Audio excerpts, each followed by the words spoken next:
Live. This is News Channel 8 at 6 on your side. There's nothing more devastating than to lose somebody that you really truly love and trust. He survived multiple tours of duty as a Navy SEAL, only to be gunned down on American soil. Tonight, his sister is speaking out, seeking justice in his death. Good evening, I'm Keith Kate. I'm Jennifer Lee. Thank you for joining us. Tim Martin was shot in the head during a dispute outside a bar in South Tampa. And now his family's lawsuit could be another legal test for the state's Stand Your Ground law. 8 on your side senior investigator Walt Buteau joins us now to explain. No criminal charges in this fatal shooting, but in the civil lawsuit, a judge ruled a stand your ground claim was not enough to dismiss the case. The victim's sister tells me her brother never got a chance to tell his side, so she moved to the Bay Area to make sure that happens. These still frames freeze the anguish for Tim Martin's family. The 37-year-old fighting to survive, only hours after he was shot outside a South Tampa bar. It was late November 2015. And the last time Martin's little sister saw him breathing. To see somebody that you just loved so much, just be in so much pain, and you can't even say, are you okay? You can't even say, like, what happened?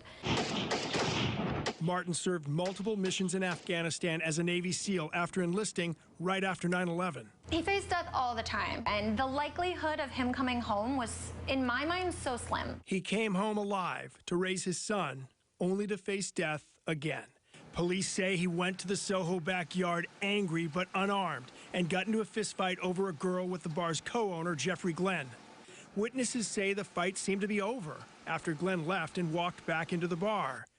But he came back. Why didn't he call the cops if he was so afraid? Why did he reach for the gun? According to investigators, Martin had threatened to kill Glenn in text messages to a mutual friend, and Glenn feared for his own life. About 7 months after the shooting, now former state attorney Mark Ober decided not to prosecute, citing self-defense under Stand Your Ground. Martin's family focuses on the final seconds of his life when he was unarmed after a fistfight seemed to be over, face-to-face with Glenn and a handgun. He came out and then pursued my brother.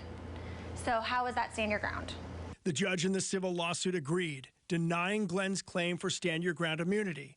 There was not a reasonable basis for Mr. Glenn to believe Mr. Martin could cause deadly or serious harm, wrote Judge Emily Peacock.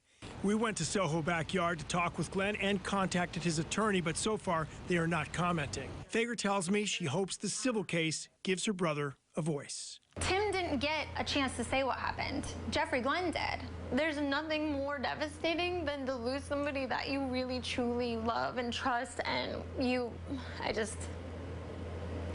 was really traumatizing. A hearing in the case is scheduled for next week, and Martin's family hopes the case goes to trial this year. And we've changed state attorneys since then. Yes, obviously, absolutely. Mark Ober is out. Andrew Warren is in. What is he saying about this case? So he decided also not to seek criminal charges in the case, while he would not go on camera about this. In an emailed statement, he blamed the Stand Your Ground law, saying his office is legally unable to prosecute due to what Warren calls a misguided law that he says obstructs the legal process. And still remains a lot of confusion. What was the distance? I mean, you had this fight, and the co-owner leaves, according to this report. And according to the civil lawsuit, the co-owner actually was 100 feet away, went inside the bar, and again, according to the family's attorney, did not choose to lock the bar, did not choose to call the police, instead returned with a handgun. But again, he says he felt threatened.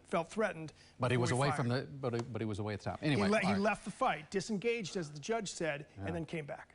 Oh, troubling. Thank you. Okay. Thank you. And if you have something you want Walt to investigate, you can call the 8 on your side helpline, 1-800-338-0.